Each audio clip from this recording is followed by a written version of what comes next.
Class 12 के chapter 1 का solid state के न्यूमेरिकल्स को हम लोग सॉल्व करेंगे। उसमें देखेंगे कि क्या प्रॉब्लम आता है और उस प्रॉब्लम को हम लोग कैसे सॉर्ट आउट करते हैं।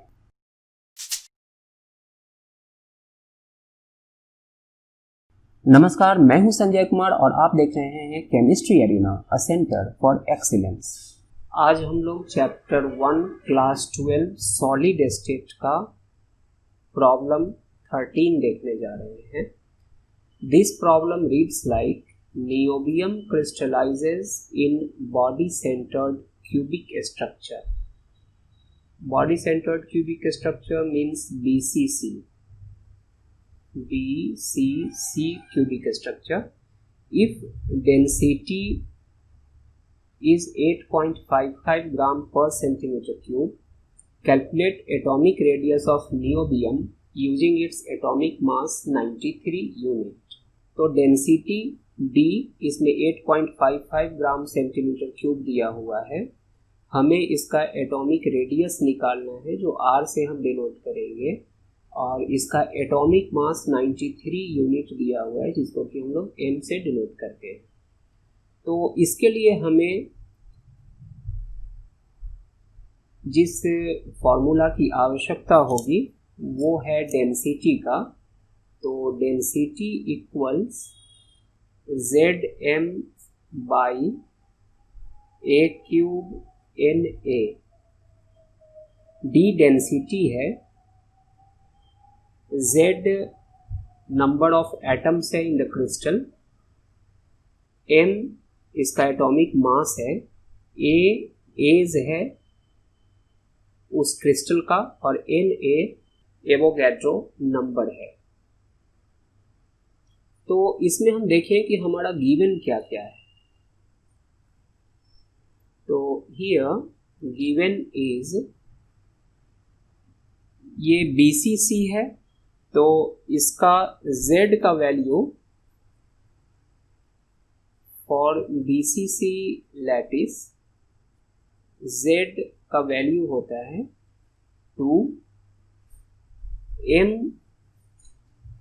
हमारा गिवन है 93 यूनिट, डेंसिटी गिवन है 8.55 ग्राम पर सेंटीमीटर क्यूब। हमें निकालना है R और इस R को निकालने के लिए हमें सबसे पहले निकालना होगा उसका एज A, ये वाला वैल्यू A हमें निकालना होगा। तो इसके लिए हम लोग सबसे पहले इस इक्वेशन को ऑप्टिमाइज करें। A क्यूब इक्वल्स हो जाएगा ZM by B into NA। तो अब इसको हम सॉल्व करें तो A क्यूब इक्वल्स हो जाएगा, हमारा ऑप्टिमाइज्ड इक्वेशन ये हो गया A cube equals ZM by DNA। हमें A का वैल्यू पहले हमें निकालना है, तो ये इक्वल्स हो जाएगा Z का वैल्यू हमारे पास 2 है, M का वैल्यू 93 है, इसमें हम यूनिट नहीं यूज करेंगे। डेंसिटी 8.55 है और NA का वैल्यू हो जाएगा 6.022 इंटू 10 टू द पावर 23।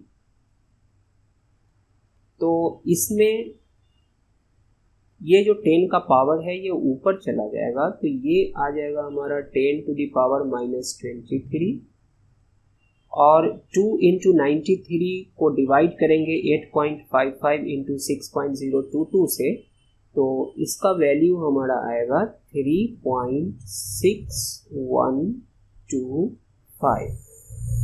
तो इसका सॉल्यूशन हमारा आया 3.6125 इंटू 10 टू द पावर -23। तो ये जो वैल्यू है एक्चुअली A क्यूब इक्वल्स इतना है। हमें वैल्यू निकालना है A का, तो A का वैल्यू निकालने के लिए हमें इसका क्यूब रूट निकालना होगा। तो क्यूब रूट सिंपल ढंग से निकालना हमारे लिए मुश्किल है, इसलिए हम यहाँ पर लॉगरिथम का वैल्यू यूज करेंगे और उससे हम लोग इसका ए का वैल्यू निकालेंगे। हमारे लिए यहाँ है a cube equals 3.6125 into 10⁻⁻23 on taking both sides log, on taking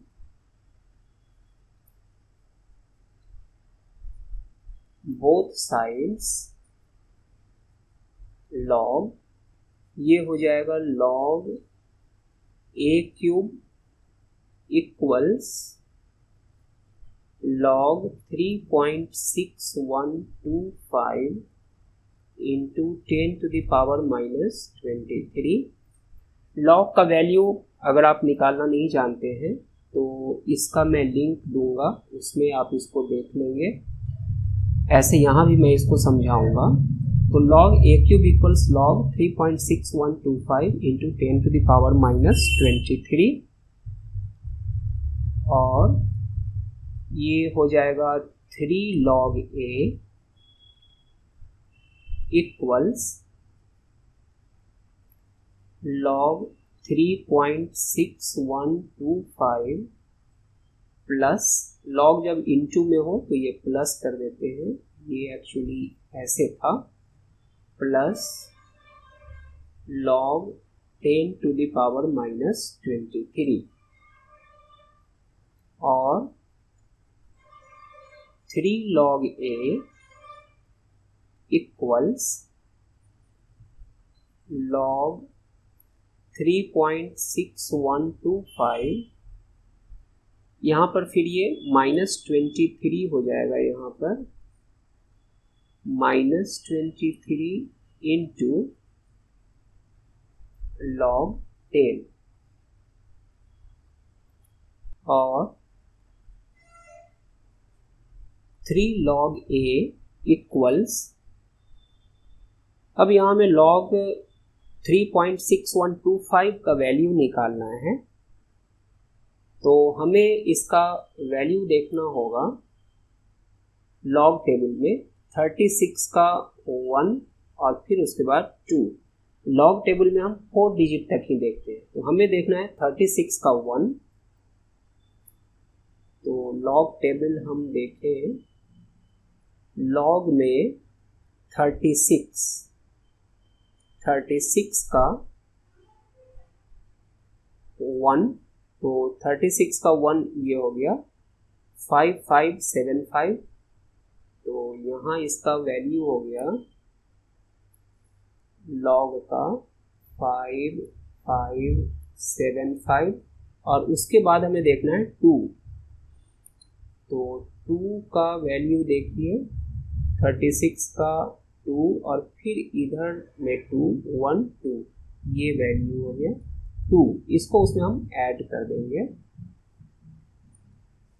तो इसमें जब हम 2 ऐड कर दिए तो इसका वैल्यू आ जाएगा 5577। तो यहाँ पर जो log का जो हम वैल्यू निकाले वो हो जाएगा 0.5577। यहाँ प्लस और माइनस मल्टीप्लाई हो जाएगा, तो इसका वैल्यू हो जाएगा -23 और log 10 का वैल्यू हमें याद रखना चाहिए, log 10 इक्वल्स 1 होता है, तो log 10 इक्वल्स 1, तो 23 इंटू 1 और 3 log a इक्वल्स 0.5577 माइनस 23। अब हम 23 में से इसको सब्ट्रैक्ट कर देंगे, तो यहाँ हो जाएगा 23.1234.0.5577। इसको हम यहाँ पर अब सब्ट्रैक्ट करेंगे, यहाँ सब्ट्रैक्शन है, और इसको जब हम सब्ट्रैक्ट करेंगे तो इसका वैल्यू आएगा 3 log a इक्वल्स -22.4423। इसको जब हम सब्ट्रैक्ट किए तो इतना आया। अब हम इस 3 को इधर लाएंगे तो हमारा वैल्यू आ जाएगा log a equals -22.4423 divided by 3। अब इसको हम डिवाइड कर दें तो log a इक्वल्स आ जाएगा, इसको जो हम 3 से डिवाइड करेंगे तो इसका वैल्यू आएगा -7.4807। तो log a इक्वल्स -7.4807 आया। तो log में ऐसा होता है कि ये जो पार्ट है इंटीग्रल पार्ट या ये जो पार्ट है जो कि कंप्लीट पार्ट है ये नेगेटिव हो सकता है, पर ये जो पार्ट फ्रैक्शनल पार्ट है जिसको कि हम मैंटीसा कहते हैं ये नेगेटिव नहीं रह सकता है। तो यहाँ पर हम देखते हैं कि ये दोनों नेगेटिव है, तो इसको हम पॉजिटिव में चेंज करेंगे। उसको भी चेंज करने का एक साधारण सा एक तरीका है, और log a इक्वल्स -7.4807 +1 -1। इससे क्या हुआ कि +1 और -1 मिलकर 0 हो गया, और 0 इसमें ऐड किए तो कोई अंतर नहीं आया। और हम क्या करेंगे कि इस माइनस वाले पार्ट को इस 1 में से सब्ट्रैक्ट कर देंगे। तो 134 -4807 इसको हम इसे सब्ट्रैक्ट कर देंगे, और ये वाला जो माइनस पार्ट है ये ऐड कर देंगे इस माइनस पार्ट में। तो ये हो जाएगा log a इक्वल्स -8 हो गया ये, प्लस इसको हम सब्ट्रैक्ट करेंगे, तो इसको सब्ट्रैक्ट करेंगे तो ये आएगा 5193 आएगा। तो ये हो गया 0.5193 ऐसा आया। और अब इसको लिखने का एक अलग एक तरीका है, जैसे ये नेगेटिव वाला पार्ट है तो इसके ऊपर हम ऐसे नेगेटिव देते हैं और पॉइंट देकर इसको फिर हम ऐसे लिख देते हैं 5193। ऐसे लिखने का मतलब हुआ कि ये जो इंटीग्रल पार्ट है जिसको कैरेक्टरिस्टिक कहते हैं ये नेगेटिव है, और ये जो मैंटीसा है जो इसका फ्रैक्शनल पार्ट है वो पॉजिटिव है। तो इस पोजीशन में जब हम ले आते हैं तो हमें एक्चुअली a का वैल्यू निकालना है। तो a का वैल्यू निकालना पर ये है log a का, तो इसके लिए हम इसका एंटी लॉग लेंगे, और एंटी लॉग जब इसका हम लेंगे तो फिर हमारा इसका रिजल्ट आएगा a का ऑन टेकिंग एंटी लॉग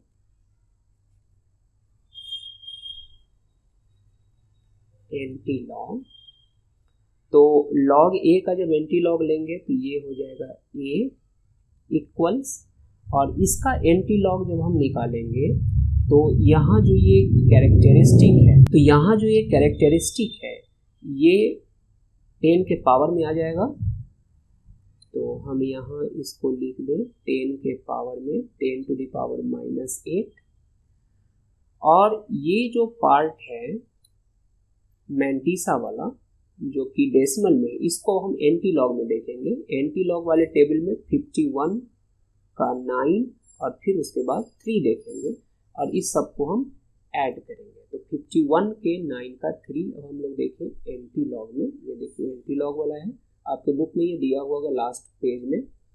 तो इसमें हमें देखना है 51 का 9, ये 51 है, ये 51 का 9 हमें देखना है। तो 9 वाला पार्ट ये है 1, ये हो गया 51 का 9 3304, और इधर हमको देखना है 3, तो 3 में है ये 2 इसका वैल्यू। तो 51 के 9 का 3, तो 33304 प्लस 2, तो यहाँ हमारा हो गया 3304 प्लस 2, और इसको जब हम ऐड करेंगे तो यहाँ आ जाएगा 6033, और यहाँ जब हम इसको लिखेंगे तो साइंटिफिक नोटेशन में लिखेंगे 3.306, हमेशा इसका ऐसे ही हम वैल्यू लेते हैं। तो a इक्वल्स हो गया 3.306 into 10 to the power -8 centimetre में, ये हमारा रिजल्ट है। तो इस तरह से हम देखते हैं कि क्यूब रूट जब हमसे डायरेक्ट नहीं निकलता है तो उसको हम लॉग से निकाल सकते हैं और इस तरह से इसका वैल्यू आ सकता है। पर हमें यहाँ पर वैल्यू निकालना है आर का, हमें एक्चुअली निकालना था आर, ये एटॉमिक रेडियस। तो एटॉमिक रेडियस अब हमें निकालना है, तो आर और ए के बीच में एक रिलेशन होगा फॉर बीसीसी। तो for BCC lattice √3a equals होता है 4r। तो हमें r का वैल्यू निकालना है, therefore r equals √3/4 into a। तो इक्वल्स हो गया √3/4 इंटू a का वैल्यू है 3.306 इंटू 10⁻⁻8 इक्वल्स, अब √3 का वैल्यू इसमें डालेंगे 1.732। हम लोग जानते हैं कि √3 इक्वल्स होता है 1.732। इसका इसमें वैल्यू डालेंगे 1.732 से इसको मल्टीप्लाई करेंगे और उसको डिवाइड करेंगे हम 4 से। तो इसका वैल्यू आएगा हमें 1.43 इंटू 10⁻⁻8 सेंटीमीटर। ये इसका आंसर होगा। एनसीईआरटी के बुक में आंसर दिए हुए हैं 14.3 नैनोमीटर। तो 14.3 हमें लगता है कि उसमें भूलवश ऐसा लिखा गया है, उन्होंने इसे मीटर समझ लिया है और इस डेसिमल को एक यहाँ शिफ्ट कर दिया है जिससे कि ये 10⁻⁹ हो गया है। और आप जानते हैं कि 10⁻⁹ को नैनो कहा जाता है, तो वो नैनो मीटर हो गया 14.3। पर एक्चुअली वहाँ पर मीटर नहीं हो पाएगा, ये आंसर यूनिट के कारण गलत हो जा रहा है। अगर ऐसे अगर लिखेंगे तो ये हो जाएगा 14.3 नैनो सेंटीमीटर, जो कि अपने आप में गलत है। सेंटीमीटर यहाँ नहीं होना चाहिए, मीटर होना चाहिए। तो जब नैनोमीटर में से कन्वर्ट करेंगे तो इसका रिजल्ट कुछ और आ जाएगा। हमें लगता है कि वो भूलवश ऐसा हो गया है, यहाँ पर इसको शिफ्ट कर दिया, ये मीटर दिमाग में आ गया होगा, तो इसको 9 करके 14.3 नैनोमीटर कर दिया, जो कि एक्चुअली रॉन्ग आंसर है। ये आंसर आपका सही है 1.43 इंटू 10⁻⁸ सेंटीमीटर। इसको किसी नैनोमीटर इस सब में चेंज करने की कोई आवश्यकता नहीं है। आप चाहें तो स्टैंडर्ड फॉर्मेट मीटर में हम इसे चेंज कर सकते हैं, पर यहाँ छोटा छोटा यूनिट है, इसलिए ये आंसर आपका सही है। बुक में जो आंसर दिया हुआ है तो भूलवश गलत हो। तो आज के लिए बस इतना ही, फिर मिलते हैं नए न्यूमेरिकल के साथ। तब तक के लिए धन्यवाद।